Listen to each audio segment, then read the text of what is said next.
This is feedback for the first skills assignment in Further Unit 1, and I'll take you through how you show your working out and answers. Okay, so the first question, we do brackets first. So the bracket is 9 times 7.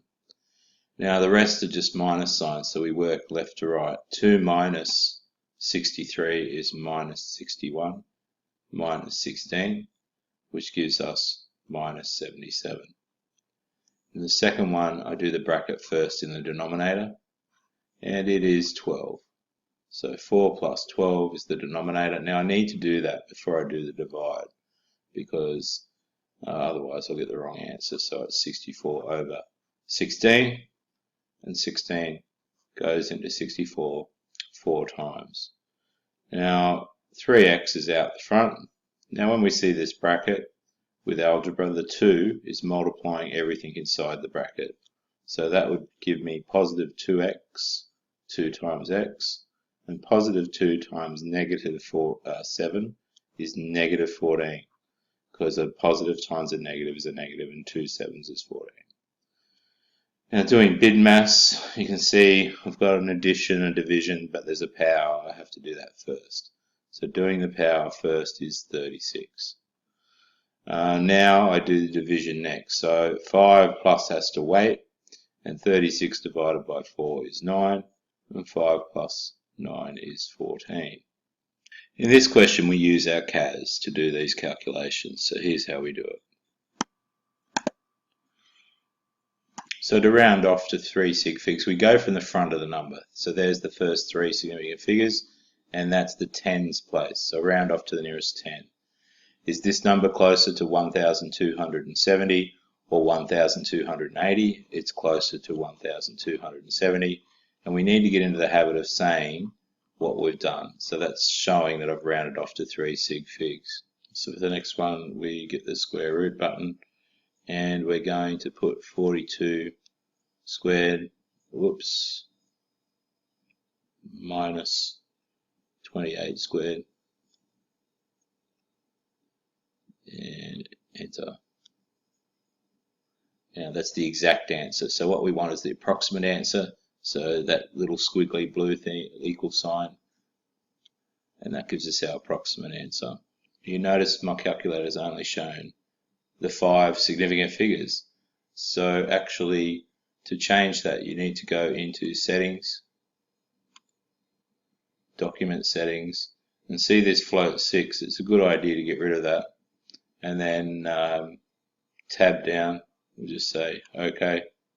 We'll go back to our current screen. Now if I press enter again and approximately equals, you can see I get a lot more decimal places, and it's safer. So I write the number down to more sig figs than I need. I need to round it to 5. I start at the front of the number. 2, 3, 4, 5, that's significant because it's between 2 non-zeros. And I think about this place value. That's thousands. So to the nearest thousand, is this closer to 31.304 or 31.305? And it's the second one because this digit's a 9. So we write that as that and put 5 SF to show what we've rounded to. Okay, this next one's a cube root. So the cube root button is above the power button there. So we place the 3 in. Notice it's, it's not next to, it is there. And then, I'm having trouble putting it in there. There we go. Put the 78 in. Press enter. Again, that's the exact answer. You can change your settings so it shows approximate. So I've shown my answer to more decimal places than I need. Now I only need to round to 2 sig figs, so I start at the front of the number and stop there. And my last digit is 10th. So to the nearest 10th, is it 4.2 or 4.3? It's 4.3. And I say to SF. Okay, so here I've been asked to show my working, so be careful with that. So to convert kilometers to meters, I times by 1,000, which gives me 5,000. Now I need to show meters. When my quantity has units, I need to show meters. Change millimeters into centimeters, divide. by 10 gives me 0.65. To change millimeters into meters, I divide by 1,000, and that's just moving the decimal point from here 3 places. So 1.78, I don't really need that 0, meters. And the same for kilograms, grams to kilograms. Divide by 1,000, here's the decimal point, move it 3 places, gives me 3 kilos. In this question, I've got mils mixed with litres, so I have to change one or the other. I'm going to change the mils, and I need to show what I'm doing.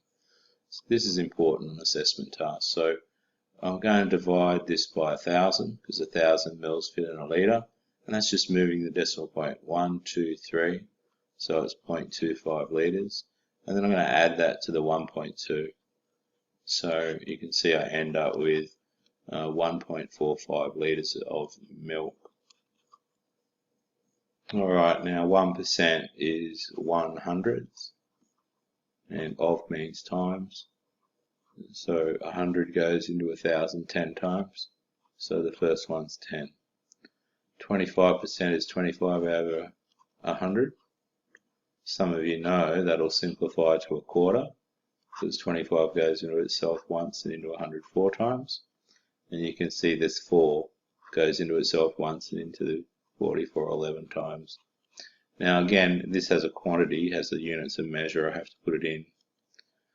This one is 30%, and 30% is 30 over 100. If you want to do it in your head, you can, but we want to show the working out because it asks us to. This is $50. Now you'll notice 50 goes into itself once and into 100 twice, and this 2 will go into the 30 15 times and into itself once. So my answer is $15. Okay, so percentage change is the change over the original times 100%. These originally cost $300 and she sells them for $366. So the change, 366 minus 300 is 66. The original was 300. And to figure out this as a percent, I times by 100. Now, we can divide 300 by 100, and that leaves us 3, and 100 divided by 100 leaves us 1.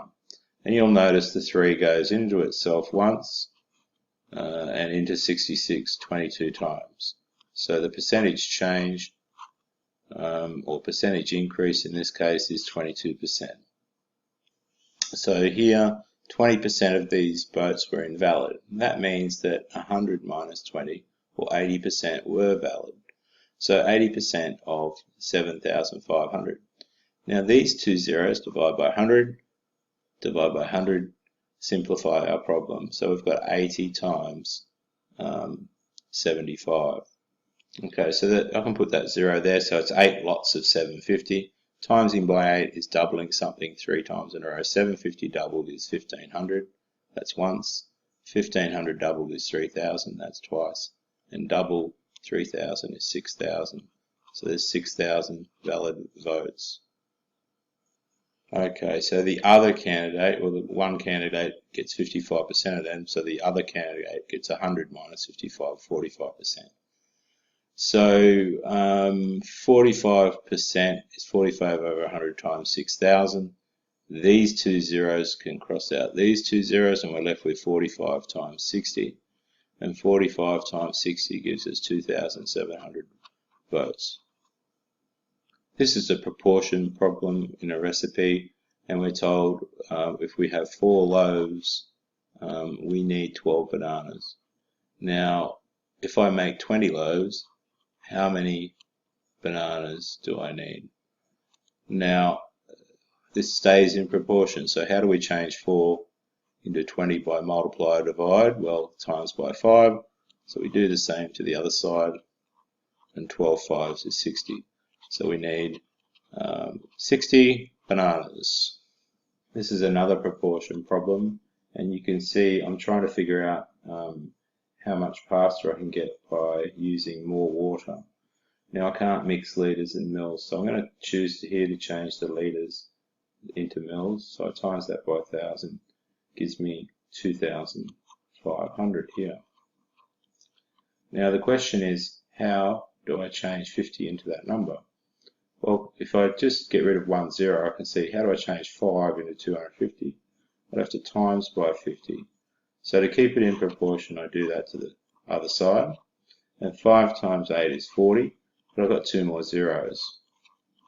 Now, I'm probably not going to say 4,000 grams, although it's correct. So I'm going to convert that to kilos by dividing by 1,000.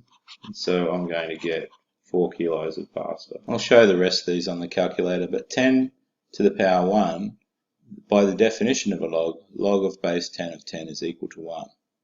I'll do this last one too, because that's actually a power of 10.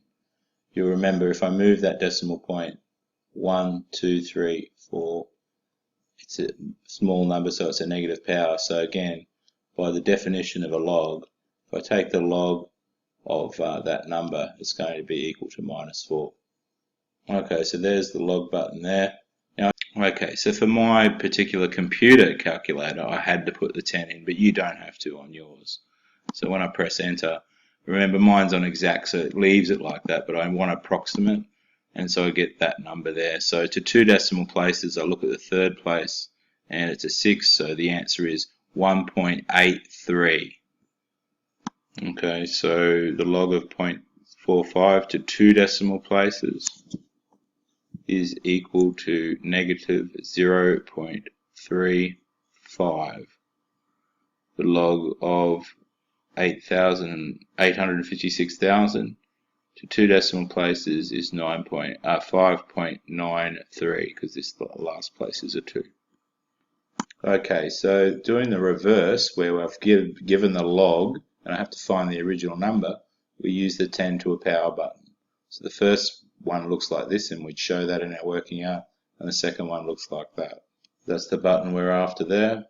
So the first one to 1 decimal place, I look at the second, it's a 4, so I cut it off. 251,188.6, and the second one to 1 decimal place, well, the second decimal place is a 9, so I add 1, so rounded to 1 decimal place, 0.2. Order of magnitude is the power of 10 rounded off to the nearest whole if I rewrite the number as 10 to some power. Now the textbook shows you a way that doesn't work all the time, changing the number to scientific notation. So I want you to use my way. Log does this for you. So you take the log of the number, and we'll do that on the calculator, and we'll round off our answers to the nearest whole, and that'll give our order of magnitude. So that's the working out. And so the first one, we get 2.859 to the nearest whole, it's 3, so the order of magnitude of this number is 3. And for the second one, we get 5.908, round it to the nearest whole, so the order of magnitude of this one is 6. So on these earthquake scales, they are logs. So the first thing I've got to do is figure out the difference between the strengths of the earthquakes, and you can see that comes out to this. Now we want to see how many times that really is. So I need to place that difference to the power of 10. We'll check on our calculator. Here it is. And we have to round off to the nearest 100. So is it closer to 2,500 or 2,600? It's 2,500. And so this earthquake was 2,500 times stronger, rounded off to the nearest 100. I hope that helped you with the questions you couldn't do. The important thing in assessment tasks is how you show your working out. I know you can't show your calculator like I did in this work, but you'll be using your calculator in the same way.